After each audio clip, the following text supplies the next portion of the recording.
Remue ménage. Remue ménage.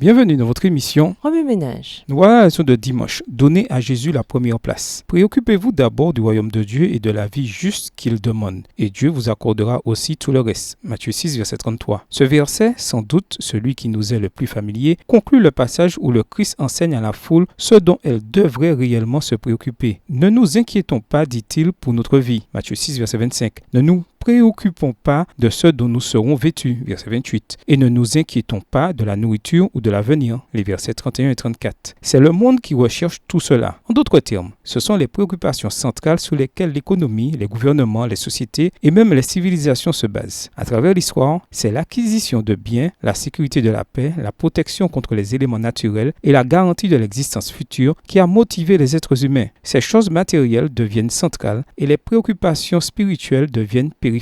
Dans son sermon sur la montagne, le Christ nous exhorte à inverser cette perspective. Au lieu de ces choses, dans la version Louis II, Jésus place le royaume de Dieu et la justice, ou caractère de Dieu, au centre. Ces choses, explique-t-il, ne peuvent être l'aspect central de la vie puisque de toute façon, on peut les perdre. Le Christ fait une déclaration de valeur pour ses disciples. Le Père sait que nous avons besoin de ces choses. Si nous nous focalisons sur elles, la rouille, les vers et les voleurs, nous les ravirons. Autrement dit, le temps réduira leur valeur, la rouille. Si ce n'est pas le temps, ce sera une autre entité naturelle qui les détruira, les vers. Et si ce ne sont pas ces entités, alors des individus et des organisations nous les déroberont, les voleurs. Qu'il s'agisse de la notoriété, de la beauté, de la richesse, de la force, des relations, de la famille, de la sécurité et de quoi que ce soit sous le soleil, le Christ nous avertit que le temps, les choses et les voleurs peuvent ruiner la valeur que nous leur accordons. Si elles ont leur juste importance dans notre vie, en revanche, le Christ dit qu'elles doivent se trouver dans notre vision périphérique et non dans notre vision centrale. Si nous mettons ces choses au centre, alors des tas de choses se produiront. Premièrement, nous dépenserons de l'énergie et des ressources inutiles pour les atteindre, ce contre quoi le Christ, notre divin pasteur, nous met en garde. Deuxièmement, une fois que nous les posséderons, nous risquerons de les perdre. Troisièmement, elles ne répondront pas forcément aux attentes de notre cœur. Si nous donnons à Dieu la priorité, alors lui-même nous donnera ces choses. Elles seront en sécurité dans le ciel, Matthieu 6, verset 20, où la rouille, les vers et les voleurs ne peuvent les atteindre. Enfin, mettre Dieu dans notre vision centrale dépend de notre relation avec lui. C'est pourquoi le verset 32 nous dit « Votre Père qui est au ciel sait que vous en avez besoin. » Remue ménage, revenez à votre texte écrit et étudiez le passage. Encerclez les mots ou expressions ou idées répétées. Soulignez les mots ou expressions qui sont importants et qui signifient quelque chose pour vous. Reliez par une flèche les mots ou expressions ou autres mots ou expressions associés ou connexes. Quels éclairages particuliers vos notes semblent-elles indiquer dans l'ensemble? Mémorisez votre verset préféré tiré de Matthieu 6 et versets 19 à 34. Écrivez-le plusieurs fois pour vous le rappeler plus facilement. Qu'est-ce qui dans votre vie a usurpé la place centrale du royaume et de la justice de Dieu? Au revoir. Et à demain si Dieu veut.